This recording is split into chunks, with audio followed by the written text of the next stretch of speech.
Fought like a fighter, and he won this damn fight. Right. This is a disgrace. Listen, Teddy, I just grabbed the score sheet from the ring disgrace announcer. here. There should be an investigation. This is what's wrong with boxing. This is what chases our great fans away from this great sport. How you doing, everyone? My name is Ryan and this is Ade, and welcome back to another edition of Box Talk. Today, pound for pound number 3, Guillermo Rigondeaux versus Sod Kokietgym. And I don't know if that's pronounced correctly, but that's the way the name sounds. You rushed that on purpose just because you didn't know his name. Guillermo Rigondeaux versus Sod Kokietgym. I could not say the name. I could not pronounce it to save my life. Ade, what do you think of this fight? We've got a fight here where you got pound for pound number 3 to us. In the world, he's in the top 10 pound for pound. Definitely. It's a funny fight.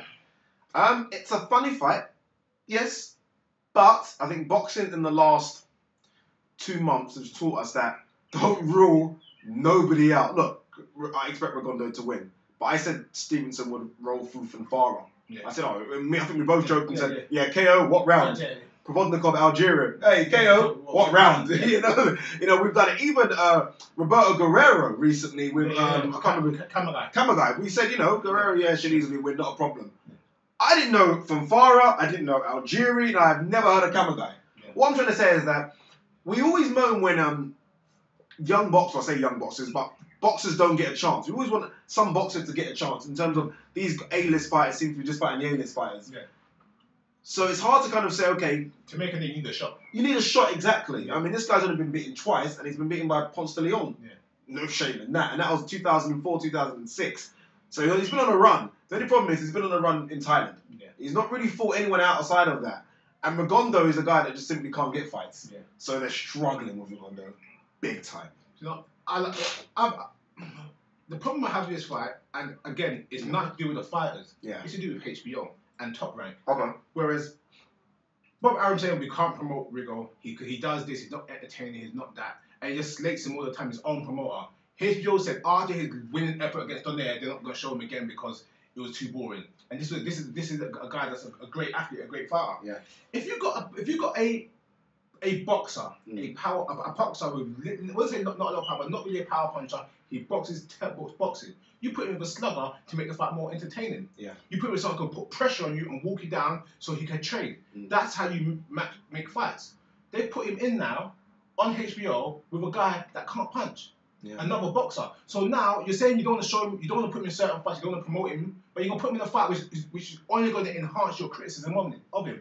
Yeah, no, I guess, yeah, they looked at Donaire as that kind of, not slugger, but Donaire's got a good KO record and tried that. Rigondeaux is just, Rigondeaux falls into the same bracket of Floyd Mayweather, without all the outside shit, Andre Ward, and Rigondeaux, all similar boxers in terms of, they're quite boring. Yeah. In terms, well, not for me, in terms of a purist, like we do, we watch him and think, my God, that skill set is amazing. Yeah. In terms of your casual fan, you're going to watch Rigondeaux and think, okay, you're, all right. If you want to, that's not Rigondeaux's fault. When you're that good, it's not his fault.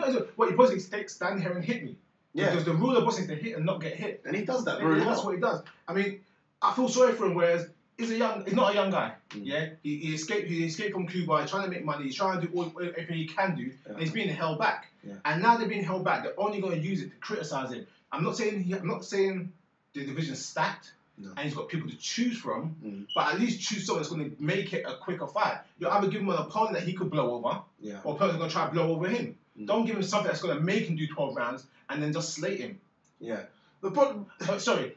Last thing here. This fight has got zero promotion anyway because Bob Arum is not doing nothing, and no it's HBO. It's weird.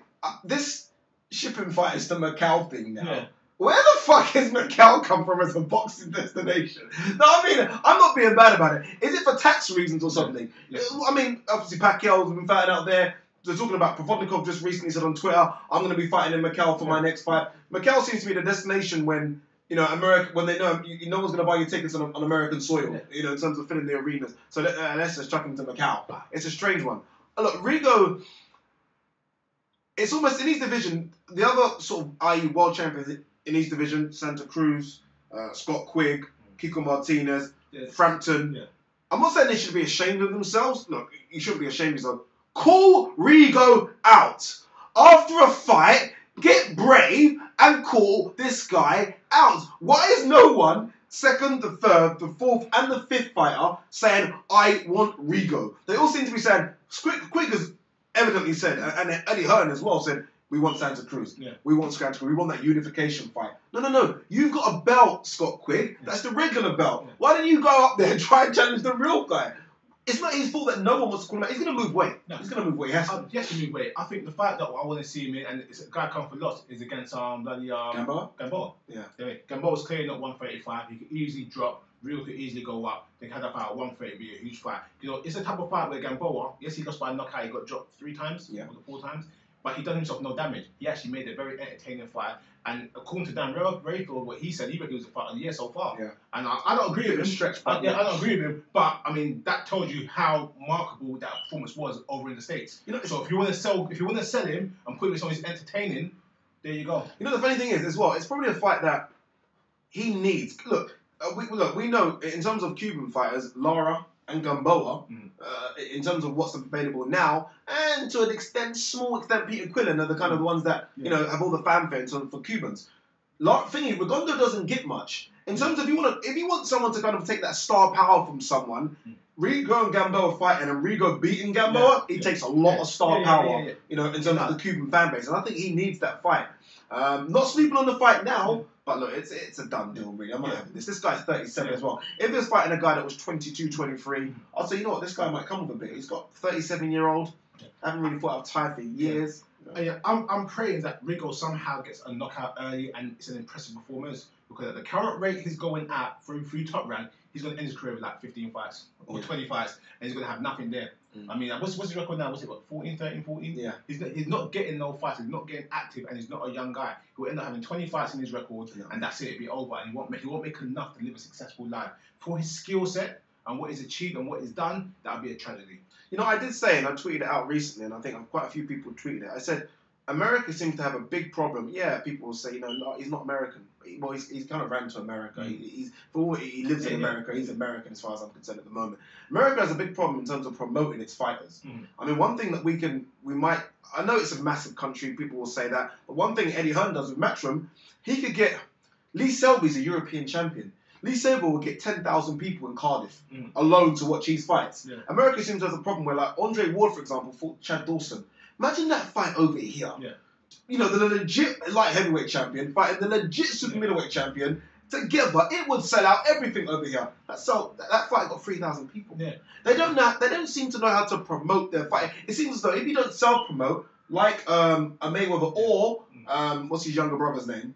Broner, you don't get anywhere in America. No, to see the problem you have in America, and what way it is, it's not that it's competitive. No one wants to help each other in the promotional aspect, in a sense. Whereas you're the manager, you got to do this. You're the trainer, you got to do this. Everyone. You just can't grow a team. Where over here, fighters want to sell their own tickets. Fighters want to do things together as collectively. In America, you heard Andre say that you're my manager. You're supposed to manage me. You're supposed to promote me. I have to do nothing. That's what I pay you for. So if you're not going to help yourself, who the hell's going to help you? Do you think the language barrier could be a problem for Rigo? I mean, you look at Cotto recently. And over the years, Cotto has obviously improved his English massively. Yeah. It's helped him marketability-wise. He does. Is that a problem or is that no? No, I don't think that. I think fighting has no language barrier. You can look at a guy and say, "Look, he can't speak English, but he can knock the shit out of you." Yeah. That's what it comes down to. You know? I mean, fighting has no language. Everyone knows what a skilled fighter looks like, what a bad skilled fighter looks like. I don't think post-ring interviews sell fighters either. I think what happens in between fights. So, they just don't like him. That's simple. All right, do we need a prediction?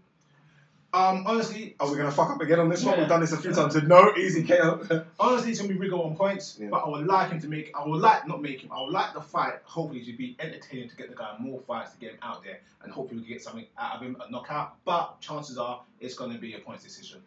Look, guys, Guillermo Rigondeaux. I think this is our first video about him. I think so. Look, he's in a no-win situation. He's that good, which is a problem. No one in his division is calling him out. Problem. He doesn't sell tickets. Problem. Promoter don't want him. Problem. TV execs don't want him. Problem. He's got 6 or 7 or 8 huge problems, and unless he stops this guy spectacularly, unless he goes out and starts dating a Hollywood actress or a singer or does something like that, we could have a boxer here that might not ever really feel his potential, because TV execs just don't want to see him. And that's the problem with Rigondeaux. But look, it is fighting. We've done this a few times where we've simply dismissed the other guy and we've been embarrassed the night before, the night after.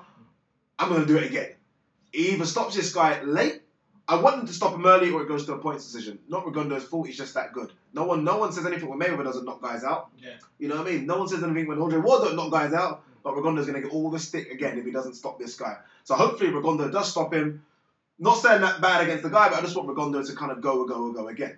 We'd love to see a Gamboa fight. It's a possibility. They're trying to whispers on it on Twitter already, so let's hope that happens in the new year. But guys, look, it's a big fight. Tune in for this one. Let's give them some support. Email us at BoxTalk@hotmail.co.uk, and don't forget to follow us on Twitter at BoxTalkUK. Hit the subscribe button, guys, please. Our subscriber list is growing and we're loving it. And don't forget to follow ringnews24.com for his latest news on boxing. Check out our videos. This guy writes on there as well. Check out his little stuff. It's pretty decent. And guys, don't forget to follow our next video, and we'll see you for another edition of Box Talk.